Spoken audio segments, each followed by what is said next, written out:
morning friends, my name is Ankush Gupta here at the Gate Coach and I hope all of you are doing good at your home during this lockdown. तो हम सबकी life में पहली बार ऐसा कुछ phase आया है and I hope आप में से काफ़ी लोग इसे एंजॉय कर रहे होंगे. एक्चुअली सभी लोग एंजॉय कर रहे होंगे और मैं इस वीडियो में कुछ पॉइंट्स डिस्कस करना चाहता हूँ, कुछ इन्फॉर्मेशन शेयर करना चाहता हूँ with all of you. And as you can see the title, we are here to talk about the GATE 2021 preparations. ठीक है. What is the right time to start prepare for GATE 2021 और gate 2022.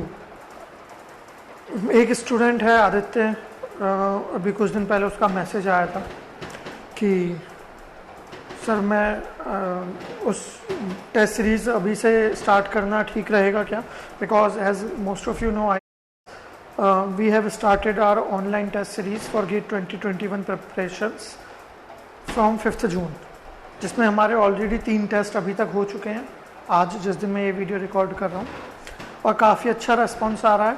All over almost 100 candidates have appeared for that test till now, in every test actually, और आगने वाले time में वो और ज़्यादा बढ़ने वाली है काउंट. अभी के लिए तो मुझे बस आपको ये सजेस्ट करना, आदित्य ने पूछा था सर अभी से टेस्ट सीरीज़ देना बेनिफिशियल है क्या, तो मैं तो यही बोलूँगा कि yes it is beneficial. See 2 point होते हैं. एक होता है लोग कहते हैं कि अभी से टेस्ट सीरीज देने का कोई फ़ायदा नहीं है, अभी पहले अपना थ्योरी पार्ट, कॉन्सेप्चुअल पार्ट ये सब रिवाइज कर लेते हैं, फिर आगे टेस्ट सीरीज देंगे अक्टूबर नवंबर में, सितंबर में, एग्ज़ाम से कुछ टाइम पहले, तो फ़ायदा भी होगा. अभी से टेस्ट सीरीज देके क्या फ़ायदा. दूसरे वो लोग होते हैं जो सीरियस होते हैं about their goal, about their objective, and they take every opportunity to get prepare. वो अपने आप को चेक करने के लिए, एवेलुएट करने के लिए कि राइट नाउ मैं अभी कहाँ स्टैंड कर रहा हूँ, हर अपॉर्चुनिटी, हर कॉम्पिटिटिव एग्ज़ाम, हर प्रैक्टिस टेस्ट, असाइनमेंट में इन्वॉल्व होते हैं. तो मैं तो आपको यही सजेस्ट करूँगा कि हमारी जो टेस्ट सीरीज़ है, that's why we have started this test series in 3 levels: basic level, advance level and toppers level test series. Basic level test series start करने का पर्पस जून से यही था कि जून से लेके अगस्त तक ये जो 3 महीने हैं बेसिक लेवल टेस्ट सीरीज है. आप लोग अपना बीटेक कंप्लीट कर चुके होंगे या फिर आप बीटेक फाइनल ईयर में होंगे, तो most of you have some idea about the subjects, कि आपने बीटेक में जो सब्जेक्ट्स पढ़े हैं उनका कुछ ना कुछ आइडिया तो आपको ज़रूर होगा. अब मुझे प्रिपरेशन स्टार्ट करनी है, तो जब मैं बेसिक लेवल टेस्ट सीरीज, जो हमारे बेसिक लेवल टेस्ट सीरीज है, कॉन्सेप्चुअल क्वेश्चंस हैं, लेवल ऑफ डिफ़िकल्टी ज़्यादा नहीं है, ऑलमोस्ट 30-40% क्वेश्चंस ही उसमें थोड़े डिफ़िकल्ट हैं, एडवांस हैं, अदरवाइज 60-70% पेपर क्वेश्चंस जो हैं उस पेपर में इजी होंगे, कॉन्सेप्चुअल होंगे. तो वो टेस्ट देने के बाद आपको एक आइडिया लग जाएगा कि राइट नाउ आप कहाँ पे स्टैंड करते हो, इस सब्जेक्ट में कितने मार्क्स आए. फॉर एग्जाम्पल हमारा फर्स्ट टेस्ट हुआ था मैथमेटिक्स का. मैंने मैथमेटिक्स का टेस्ट दिया, उसमें मेरे जो भी मार्क्स आए वो मैटर नहीं करते, क्योंकि मैंने कुछ ऐसा जब प्रिपरेशन ही नहीं करी है. बट उस टेस्ट को देने के बाद मुझे आइडिया लग गया कि मैथ में मेरे को ये टॉपिक आता है, ये टॉपिक नहीं आता. इस टॉपिक में मैं कंफर्टेबल हूँ B Tech, thanks to my B Tech knowledge, कि इस टॉपिक के क्वेश्चन मेरे से आराम से हो रहे थे, एटलीस्ट समझ में आ रहे थे कि हाँ क्वेश्चन में पूछा क्या जा रहा है. सॉल्यूशन आया नहीं आया वो बात की बात है. और कुछ क्वेश्चंस ऐसे थे कुछ टॉपिक्स के जो मुझे समझ में ही नहीं आया, सब ऊपर से निकल रहे.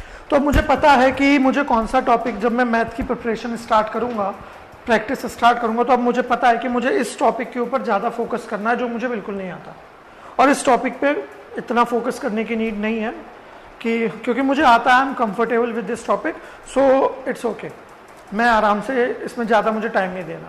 ठीक है. तो ये एक मेन एडवांटेज है बेसिक लेवल टेस्ट सीरीज का, और यही सोच के हमने स्टार्ट की थी. दिस वाज आवर आइडिया कि जो सीरियस पीपल हैं, जो कोचिंग में भी हमारे स्टूडेंट आते हैं मई जून से जुलाई से, तो उन्हें एक आइडिया स्टार्टिंग से ही हो कि हाँ कौन सा सब्जेक्ट उनका स्ट्रांग है, कौन सा सब्जेक्ट उनका कम स्ट्रांग है, किस सब्जेक्ट के किस टॉपिक में वो कंफर्टेबल हैं और किस टॉपिक में उन्हें नॉलेज थोड़ा कम है, सो दैट जब क्लासेस स्टार्ट होंगी तो उस सब्जेक्ट में मैं अच्छे से फोकस कर पाऊँ, उस टॉपिक में मैं अच्छे से फोकस कर पाऊँ। तो एक अलग से मोटिवेशन रहता है पढ़ने के लिए। अदरवाइज क्या है, बीटेक कर लिया, although I know after B Tech हमें इतनी नॉलेज नहीं होती है कि हम सीधा कॉम्पिटिटिव एग्जाम में बैठें और वहाँ पे एक बहुत अच्छा रैंक सिक्योर कर पाएँ without any other preparation, extra preparation. ठीक है, तो क्लास जब होती है तो पूरा सब्जेक्ट हो जाता है, बट मुझे आइडिया ही नहीं है, सब्जेक्ट हो गया, मुझे पता ही नहीं चला कि इस सब्जेक्ट में मैं स्ट्रांग था या वीक था, इस सब्जेक्ट के किस टॉपिक में, किस यूनिट में मुझे नॉलेज थी, चीज़ें आती थी, किस में नहीं थी। सब्जेक्ट कंप्लीट होने के बाद मैंने टेस्ट दिया तो पता चला अच्छा मैं यहाँ स्टैंड कर रहा हूँ। तो इट्स बेटर कि हमें पहले से ही एक आइडिया हो, बेसिक आइडिया कि हाँ इस सब्जेक्ट में मैं यहाँ पे स्टैंड करता हूँ, और जब आप आगे टेस्ट दोगे, सब्जेक्ट स्टार्ट करोगे प्रिपरेशन करना, तो आपके माइंड में एक क्लियर मोटिव होगा कि हाँ इस सब्जेक्ट में मुझे इस टॉपिक पे पढ़ना है, इस टॉपिक पे फोकस करना है।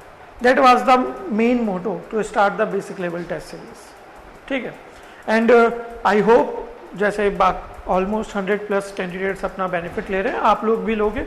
और एक अच्छा एडवांटेज ये भी है कि जब आगे आपकी एक advance level test series start होगी सितंबर अक्टूबर में, ठीक है, तब तक आपको इन 2-3 महीने में एक आइडिया लग जाएगा। आप ऑनलाइन पोर्टल और ऑनलाइन प्लेटफॉर्म पे टेस्ट देने के लिए कंफर्टेबल हो जाओगे। जो हमारा वर्चुअल कैलकुलेटर है उसकी भी आपको एक हैबिट बन जाएगी। तो फिर आप जब एडवांस लेवल टेस्ट सीरीज, मतलब मेन टेस्ट सीरीज स्टार्ट होगी जब सितंबर अक्टूबर में, जो कि आई थिंक हमारी 5 अक्टूबर से स्टार्ट हो रही है, तो आपके पास पहले से ही एक आइडिया होगा कि हाँ पोर्टल इस तरह का होता है, इस तरह का प्लेटफॉर्म है टेस्ट सीरीज का, इस तरह से उस पर वर्चुअल कैलकुलेटर को यूज़ करना है। तो आप उस टाइम पे एक अच्छा रेस्पॉन्स कर पाओगे और टाइम मैनेज करना भी सीख लोगे, क्योंकि किसी भी कॉम्पिटिटिव एग्जाम में सबसे इंपॉर्टेंट होता है टाइम मैनेजमेंट। ठीक है, यही एक डिफरेंस होता है जो टॉप करता है बंदा और जो लोग 400-500 रैंक पे, 300 रैंक पे आके स्टक हो जाते हैं या फिर क्वालिफाई नहीं कर पाते। नॉलेज ऑलमोस्ट सबको होती है। जो टॉप 1000 कैंडिडेट्स होते हैं गेट में एग्जाम में इन केमिकल इंजीनियरिंग और in any other discipline as well, जो टॉप 1000 कैंडिडेट्स हैं उनका जो नॉलेज लेवल है ऑलमोस्ट सेम होता है। ऐसा कोई बिगर डिफरेंस नहीं होता। ठीक है, मेन चीज क्या होती है उनका टाइम मैनेजमेंट, कि उन 3 घंटे में उन्होंने किस तरह से अपने टाइम को यूटिलाइज किया एंड ऑब्वियसली वो कितना कंफर्टेबल थे ड्यूरिंग द एग्जाम। तो यही एक रीजन था हमारा टेस्ट सीरीज स्टार्ट करने का, एंड आई होप आप लोगों को उसका भी एडवांटेज मिलेगा। और जो लोग रजिस्टर नहीं करे हैं अभी, आप रजिस्टर कर सकते हो टेस्ट सीरीज के लिए। और contact details, registration method, all these things are available in our description of this video, तो आप चेक कर सकते हो। So guys, I hope my message is delivered to all of you and best of luck for your future. Have a good day, be safe, stay safe. Thank you guys.